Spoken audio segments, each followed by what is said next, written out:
এরাই হলো হেদায়েতের উপরে, এরাই হেদায়েত প্রাপ্ত মানুষ। আমার ভাইরা, আমার বন্ধুগণ, আল্লাহর নবী সাল্লাল্লাহু আলাইহি সাল্লাতু ওয়াস সালাম হাদিসের মধ্যে বলতেছেন, আল্লাহর নবী হাদিসের মধ্যে বলতেছেন, ইযা মারতুম বিরিয়াদিল জান্নাতি ফারতাউ। হযরত আবু হুরায়রা রাদিয়াল্লাহু তাআলা আনহু বলেন, এক সময় আল্লাহর নবী সাল্লাল্লাহু আলাইহি সাল্লাতু ওয়াস সালাম বললেন, তোমরা যে সময় জান্নাতের বাগান দিয়ে যাইবা, সেই সময় তোমরা কিছু নেকি কামাই করবা। সাহাবা রাদিয়াল্লাহু তাআলা আনহু আজমাইনগণ আরজ করলেন, ইয়া রাসূলুল্লাহ, জান্নাতের বাগান কি বস্তু? আল্লাহর নবী সাল্লাল্লাহু আলাইহি সাল্লাতু ওয়াস সালাম জবাব দিলেন, জান্নাতের বাগান হইল মসজিদ। জান্নাতের বাগান কি ভাই? মসজিদ। জোরে বলবেন, জান্নাতের বাগান কি?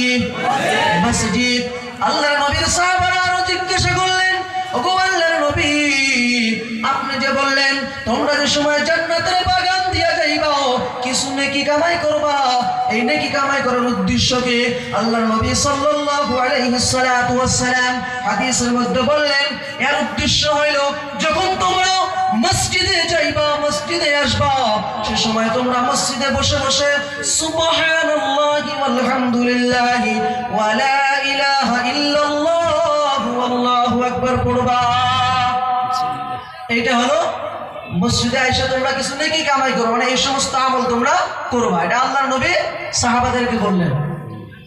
আল্লাহর নবী সাল্লাল্লাহু আলাইহি সাল্লাতু ওয়াস সালাম হাদিসের মধ্যে বলেন, যদি কোনো মানুষ একবার সুবহানাল্লাহি ওয়া আলহামদুলিল্লাহি ওয়া লা ইলাহা ইল্লাল্লাহু ওয়াল্লাহু আকবার এই শব্দগুলো যদি একবার কোন মানুষ বলে, আল্লাহর নবী সাল্লাল্লাহু আলাইহি সাল্লাতু ওয়াস সালাম হাদিসের মধ্যে বলেন, আল্লাহ পাক, আল্লাহ রাব্বুল আলামিন ওই মানুষটার জন্য জান্নাতের মধ্যে একটা গাছ তৈরি করে দেয়। আমার ভাইরা, আমার বন্ধুগণ, অন্য হাদিসে আল্লাহর নবী সাল্লাল্লাহু আলাইহি সাল্লাতু ওয়াস সালাম বলতেছেন, আহাব্বুল বিলাদি ইলাল্লাহি মাসাজিদুহা ওয়া আবগাদুল বিলাদি ইলাল্লাহি আসওয়াকুহা। আল্লাহর নবী সাল্লাল্লাহু আলাইহি সাল্লাতু ওয়াস সালাম হাদিসের মধ্যে বলতেছেন, দুনিয়ার মধ্যে আল্লাহ পাক, আল্লাহ তাবারক ওয়া তাআলার কাছে সবথেকে পছন্দনীয় জায়গা হলো মসজিদ। এবং আল্লাহর নবী সাল্লাল্লাহু আলাইহি সাল্লাতু ওয়াস সালাম হাদিসের মধ্যে বলতেছেন, আল্লাহ পাক, আল্লাহ তাবারক ওয়া তাআলার কাছে দুনিয়ার মধ্যে সবথেকে খারাপ জায়গা হইল বাজার। আমার ভাইরা, আমার বন্ধুগণ, আল্লাহর নবী সাল্লাল্লাহু আলাইহি সাল্লাতু ওয়াস সালাম হাদিসের মধ্যে বলতেছেন, দুনিয়ার মধ্যে আল্লাহ পাক, আল্লাহ তাবারক ওয়া তাআলার কাছে সবথেকে পছন্দনীয় জায়গা হলো মসজিদ, এবং আল্লাহ পাকের কাছে সবথেকে খারাপ জায়গা ও পছন্দনীয় জায়গা হইল বাজার। এবার আমাকে বলেন, আমার ভাইরা, আমার বন্ধুগণ, মসজিদে মানুষ বেশি হয় না বাজারে মানুষ বেশি হয়? বাজারে। আমার ভাইরা, আমার বন্ধুগণ, আল্লাহর নবী সাল্লাল্লাহু আলাইহি ওয়াস সালাম হাদিসের মধ্যে বলতেছেন, মানুষ যে সময় মানুষের মসজিদে আসলে মানুষের অন্তরের ভিতরে শান্তি পাওয়া যায়, মানুষের রূহের শান্তি হয়। মানুষ যদি মসজিদে আসে, মসজিদে মানুষ আসার পরে মানুষের রূহের ভিতরে শান্তি দেয় আল্লাহ, মানুষের কলবের ভিতরে আল্লাহ পাক শান্তি দেয়। এবং মানুষ যদি বাজারে যায়, বাজারে মানুষের পকেটের টাকা শেষ করে দেয়। আল্লাহর নবীর হাদিসের দ্বারা আমরা কি বুঝলাম? আল্লাহর নবী হাদিসের মধ্যে বলতেছেন, এই হাদিসের দ্বারাই বোঝা যায় মসজিদে আসলে লাভ হয় না লস হয়? বলেন, লাভ হয়। কি হয়? লাভ হয়। আর বাজারে গেলে কি হয়? লস হয়।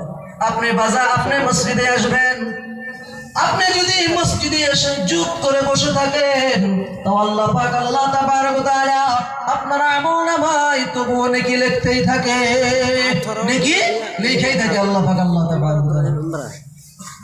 আমার ভাইরা, আমার বন্ধুগণ, আল্লাহর নবী সাল্লাল্লাহু আলাইহি সাল্লাতু ওয়াস সালাম হাদিসের মধ্যে বললেন, মানুষ যদি মসজিদে আইসে মসজিদে আসলে কয়েকটা লাভ হয়। এক নাম্বার, মানুষের কলবের ভিতরে, মানুষের অন্তরের ভিতরে আল্লাহ পাক আল্লাহ তাবারক ওয়া তাআলা শান্তি দান করে, মানুষের রূহের খোরাক দান করে আল্লাহ মসজিদে আসলে। বর্তমান জামানায় দেখা যায় মানুষ মসজিদে নাই। আপনাদের এখানে বোধহয় কিরকম মানুষ হয় নাই? আমি যেখানে ইমামতি করি, আমার এলাকার কথা আমি বলতেছি, জোহর আসর আমি ইমাম সাহেব, আমি একলাই আজান দিয়ে আমি একলাই নামাজ পড়ি। আমার একলা আজান দিয়ে আমার একলাই নামাজ পড়তে হয়, জোহর এবং আসরে। আপনাদের এখানে বোধহয় কেমন জানি না, ওটা একলাই আজান দিয়ে একলাই নামাজ পড়া লাগে। আমার ভাইরা, আমার বন্ধুগণ, এই যে আপনারা একটা মসজিদে উন্নতি কল্পে আজকের জলসা দিয়েছেন, এই মসজিদ যে কি বস্তু, মসজিদ কত বড় একটা মূল্যবান বস্তু রে বাবা, আমরা অনেকেই জানি না। আল্লাহ পাক আল্লাহ তাবারক ওয়া তাআলা দুনিয়ার মধ্যে সর্বপ্রথম মানব, সর্বপ্রথম নবী হযরত আদম আলাইহিস সালাতু ওয়াস সালামকে বানাইলেন। আদম আলাইহিস সালাতু ওয়াস সালামকে দুনিয়ায় বানাবার পর আল্লাহ পাক আল্লাহ তাবারক ওয়া তাআলার হুকুমে পয়গম্বর আদম আলাইহিস সালাতু ওয়াস সালাম দুনিয়ার মধ্যে সর্বপ্রথম মসজিদ যেটা খানায়ে কাবা, এটা আল্লাহ পাকের হুকুমে পয়গম্বর আদম আলাইহিস সালাতু ওয়াস সালাম সর্বপ্রথম কাবা ঘর নির্মাণ করলেন। আদম নবী কাবা ঘর নির্মাণ করলেন। তার কিছুদিন পরে আদম আলাইহিস সালাতু ওয়াস সালামের ছেলে সন্তানদের মধ্যে থেকে আদম আলাইহিস সালাতু ওয়াস সালামের কিছু ছেলে সন্তানগণ 40 বছর পরে মসজিদে আকসার নির্মাণ করলেন। আল্লাহ নবী সাল্লাল্লাহু আলাইহি সাল্লাতু ওয়াস সালাম হাদিসের মধ্যে বলেন, অনেক মানুষ দেখা যায় গ্রাম অঞ্চলে, অনেক মানুষ পাওয়া যায় মসজিদে বাড়িতেই থাকে, এলাকায় থাকে, মসজিদে আজান হয় তবুও মসজিদে আসে না। এরকম মানুষ আছে না নাই?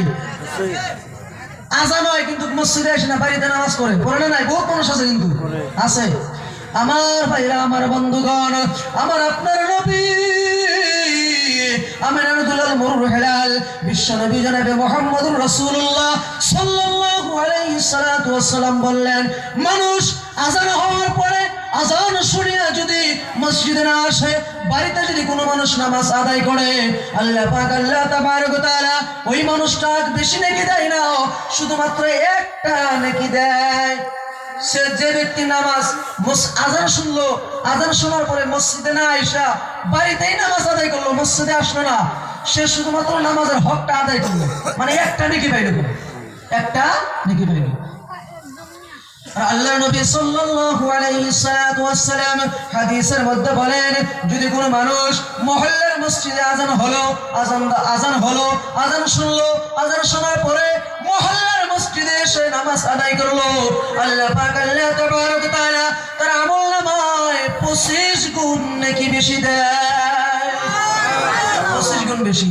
আমার ভাইরা, আমার বন্ধুগণ, আল্লাহ নবী সাল্লাল্লাহু আলাইহি সাল্লাতু ওয়াস সালাম হাদিসের মধ্যে বলেন, এবং যদি কোনো মানুষ আজান শুনলো, আজান শোনার পরে জামে মসজিদে যাইয়া নামাজ আদায় করলো, আল্লাহ পাক আল্লাহ তাবারক ওয়া তাআলা তার আমলনামায় 50 নামাজের নেকি দেয়, 500 নামাজের নেকি দেয়, জামে মসজিদে নামাজ আদায় করলো। এবার ভাই মুহতারাম দোস্ত বুজুর্গ, ইসলাম ধর্মের ভিতরে কোন মসজিদ যে এটা ছোট মসজিদ, এটা বড় মসজিদ এরকম না। ইসলাম ধর্মের ভিতরে সব মসজিদেরই গুরুত্ব, সব মসজিদেরই আহমিয়ত এবং গুরুত্ব আছে। শুধু মসজিদ বানাবার জন্য কি ছাদ ঢালাই করা লাগবো, বা বিল্ডিং বানানো লাগবো, আলিশান মানে রং করা লাগবো, টাইলস লাগানো লাগবো, এসি বোর্ড লাগানো লাগবো, এটাই কি মসজিদ হলো নাকি?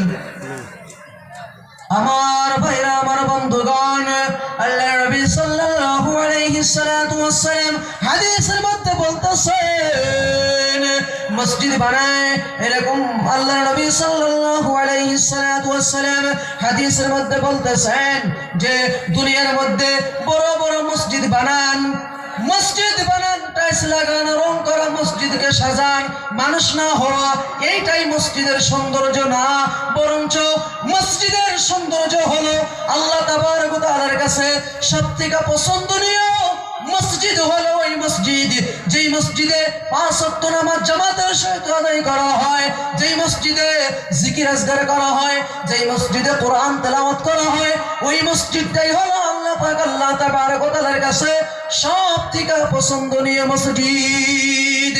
আমার ভাইরা, আমার বন্ধুগণ, আল্লাহ নবী সাল্লাল্লাহু আলাইহি ওয়াসাল্লাম হাদিসের মধ্যে বলতেছেন, আল্লাহ নবী সাল্লাল্লাহু আলাইহি ওয়াসাল্লাম হাদিসের মধ্যে বলতেছেন, মসজিদ বানান, মসজিদ সাজান, বিল্ডিং করা, টাইলস লাগানো, রং লাগানো, সাজগুজ করে মসজিদকে সাজান, কিন্তু নামাজি না হওয়া আর মানুষের সাথে গল্প আড্ডা করা যে আমরা এত সুন্দর করে একটা মসজিদ বানাইছি, শুধুমাত্র মসজিদ সুন্দর করার চিন্তা ফিকির, কিন্তু নামাজি কিভাবে হবো এই চিন্তা ফিকির নাই।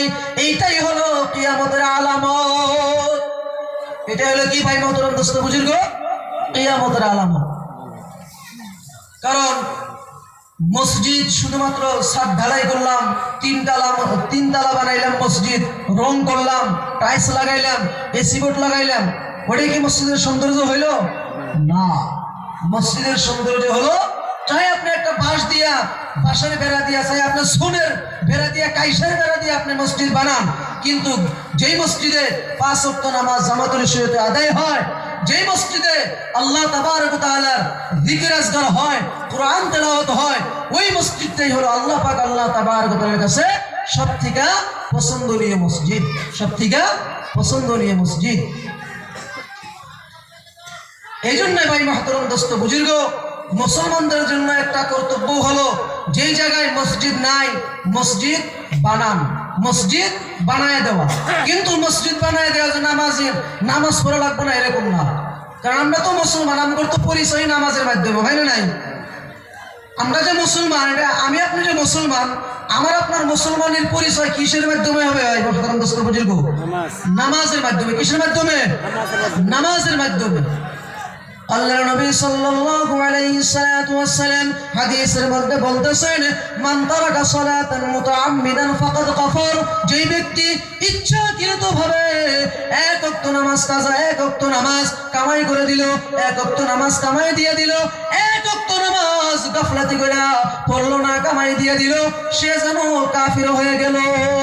এবং আল্লাহ নবী সাল্লাল্লাহু আলাইহি ওয়াসাল্লাম হাদিসের মধ্যে বলতেছেন, মুসলমান এবং কাফিরদের মাঝখানে পার্থক্য হলো নামাজ। হিন্দু এবং মুসলমানদের মধ্যে পার্থক্য হলো কি ভাই? নামাজ। পার্থক্য হলো কি? নামাজ। এই জন্য ভাই মহতরম দোস্ত বুজুর্গ, যেখানে যেই এলাকায় কোনো মসজিদ নাই সেইখানে মসজিদের ব্যবস্থা করা, মসজিদের মধ্যে সহায় সহযোগিতা করা। আল্লাহ নবী সাল্লাল্লাহু আলাইহি ওয়াসাল্লাম হাদিসের মধ্যে বলতেছেন, ক্বালা রাসূলুল্লাহ সাল্লাল্লাহু আলাইহি ওয়াসাল্লাম, মান বানা লিল্লাহি মাসজিদান বানাল্লাহু লাহু বাইতান ফিল জান্নাহ।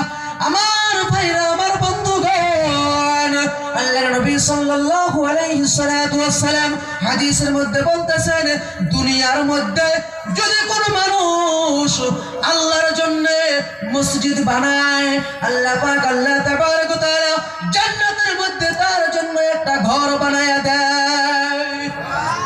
আর আসতে বলেন সুবহানাল্লাহ। এই হাদিসে দ্বারা আমরা কি বুঝলাম? আল্লাহ নবী সাল্লাল্লাহু আলাইহি ওয়াসাল্লাম বলতেছেন, যেই ব্যক্তি, যেই মানুষ দুনিয়ার মধ্যে কোনো মসজিদ নির্মাণ করে দিল, কোনো মসজিদ বানিয়ে দিল, আল্লাহ পাক আল্লাহ তাবারক ওয়া তাআলা ওই ব্যক্তিকে জান্নাতের মাঝখানে একটা ঘর বানিয়ে দিবেন, জান্নাতের মধ্যে একটা ঘর বানিয়ে দিবেন। এই হাদিসের ভিতরে কি কইতেছে আল্লাহ নবী? যেই মানুষ কোনো মসজিদ নির্মাণ করে, তাহলে খালি একলাই নির্মাণ করবো, পুরস্কার তাহলে একলাই বানায় দেখাবো কি মসজিদ? বলে না, একলা বানায় দেওয়া লাগবো না। আল্লাহ নবী সাল্লাল্লাহু আলাইহি ওয়াসাল্লাম বলেন, মসজিদ বানাবার মধ্যে, মসজিদ বানানোর মধ্যে তুমি সহায় সহযোগিতা করো। তোমার কাছে টাকা আছে, তুমি টাকা দিয়ে সহায় করো। তোমার কাছে ধন দৌলত আছে, তুমি ধন দৌলত দিয়ে সময় করো। তোমার টাকা নাই, পয়সা নাই, ধন দৌলত নাই, তুমি হাত পাও দিয়া সময় দাও, তুমি মেহনত দাও, সময় দিয়ে তুমি মেহনত করো, তবু আল্লাহ পাক আল্লাহ তাবারক ওয়া তাআলা তোমাকে জান্নাতের মাঝখানে একটা ঘর বানায়া দিবেন। আল্লাহর নবী সাল্লাল্লাহু আলাইহি ওয়াসাল্লাম, এই হাদিস আল্লাহর নবী সাল্লাল্লাহু আলাইহি ওয়াসাল্লাম বলেন, যে যা পারবা একলাই যে একটা মসজিদ বানায়া দেয়া লাগবে এরকম না, এরকম না। যে যা পারে সহায় সহযোগিতা করে একটা মসজিদ ভালোভাবে নির্মাণ করা। আমার ভাইরা, আমার বন্ধুগণ, আল্লাহ পাক আল্লাহ তাবারক ওয়া তাআলা আমাকে আপনাকে দুনিয়ায় পাঠাইছেন। চির জীবন কেউ দুনিয়ায় থাকবো না রে বাবা। দুনিয়ায় আসার পরে দেখলাম আমার আপনার বাবা, আমার আপনার দাদা, আমার আপনার দাদি, আমার আপনার দাদা দাদি, মুরব্বী, আত্মীয় স্বজন, বন্ধু বান্ধব, এই জীবনে কতজনকে মাটি দিলাম, এই জীবনে কত লাশ দেখলাম। এমন একটা দিন নাই লাশের কোনো খবর নেই। কত মানুষকে নিজের হাতে মাটি দিলাম। আল্লাহ পাক আল্লাহ তাবারক ওয়া তাআলা আমাকে এবং আপনাকে বুঝাই কোন দিন কবরের হাওয়ালা করে রে বাবা। ওই কবরে যাওয়ার আগে আল্লাহ পাক আল্লাহ তাবারক ওয়া তাআলা আজরাইল যেদিন পাঠাবেন, আজরাইল পাঠাবার আগে আমার আপনার কিছু ঈমান এবং আমল ঠিক করা লাগবে। ঈমান এবং আমল যদি আমি আপনি ঠিক না করি, তবে আমার আপনার ইহকালেও বরবাদ, পরকালেও বরবাদ, পরকালেও বরবাদ।